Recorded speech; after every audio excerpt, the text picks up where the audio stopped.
Students, welcome back to my channel. आज हम सीखेंगे verb form of made easy. इस वीडियो के बाद आपको फॉर्म ऑफ वर्ब समझने में कोई परेशानी नहीं होगी। चलिए शुरू करते हैं। Correct form of verb filling rules.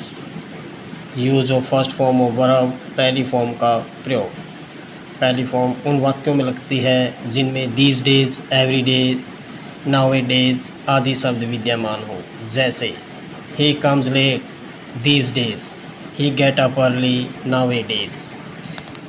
यहाँ पर देखिए these days, nowadays शब्द आए हैं, तो इसीलिए comes, get वर्ब की पहली फॉर्म का प्रयोग किया गया है। जिन वाक्यों में आदतों का वर्णन हो उनमें पहली फॉर्म का प्रयोग होता है। जैसे I get up early in the morning daily, we see with our eyes, a snack creeps but a man walk।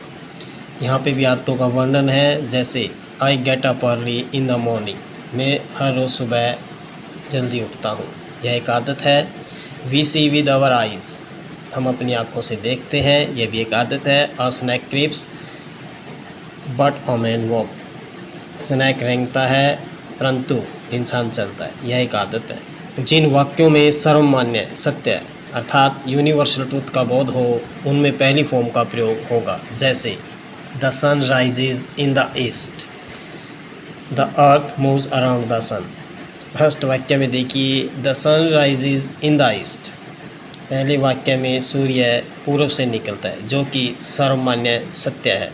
The earth moves around the sun, यह भी एक यूनिवर्सल ट्रूथ है, इसीलिए यहाँ पे वर्ब की पहली फॉर्म का प्रयोग किया गया है। जिन वाक्यों में shall, will, should, can, could, may, might, must आदि मोडाल्स हो उनमें पहली फॉर्म का प्रयोग होता है। जैसे we shall speak the truth, she will tell a lie, all should obey their parents. लेकिन ध्यान दें, यदि मोडाल्स के बाद बी हो तो तीसरी फॉर्म का प्रयोग होगा। जिन वाक्यों में डू, डज, डिड हो वहाँ पर भी पहली फॉर्म का प्रयोग होगा। जैसे we do not walk on foot, he does not do his duty, she did not take the test। Use of second form of verb, दूसरी फॉर्म का प्रयोग। जिन वाक्यों में यस्टरडे शब्द हो उन वाक्यों के रिक्त स्थानों में दूसरी फॉर्म का प्रयोग होता है। जैसे he went to Delhi yesterday, she walked on foot yesterday। यहाँ पे यस्टरडे शब्द आया, इसीलिए वर्ब की सेकंड फॉर्म का प्रयोग होगा। जिन वाक्यों में लास्ट, बीते गए समय के लिए शब्द का प्रयोग हो उनमें भी दूसरी फॉर्म का प्रयोग किया जाता है। जैसे he took the test last Sunday, I gave him my pen last night, he won the race last year.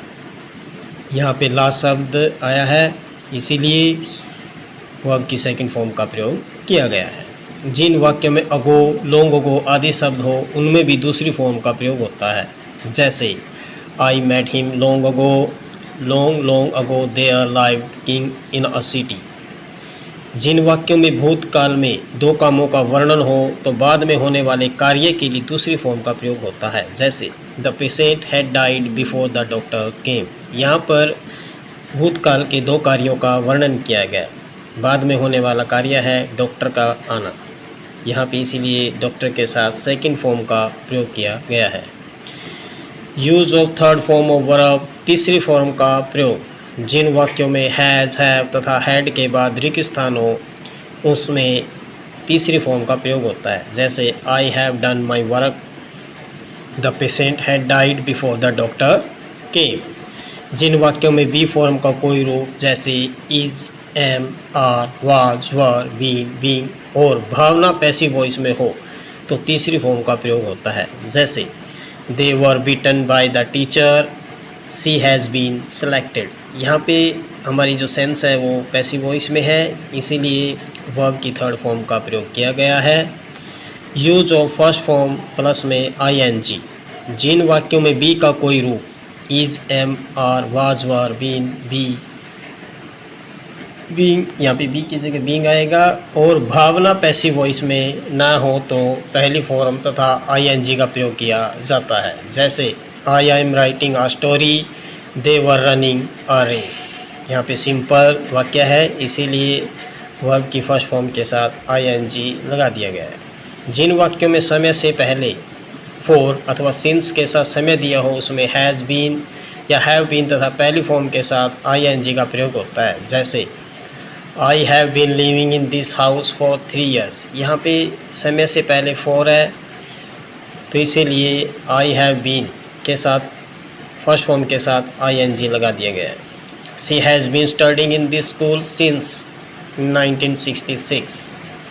समय से पहले सिंस है, इसीलिए यहाँ पे हैज़ बीन के साथ फर्स्ट फॉर्म के साथ आईएनजी लगा दिया गया है। Thank you, have a nice day. इस चैनल को सब्सक्राइब करें, लाइक करें, शेयर करें। धन्यवाद।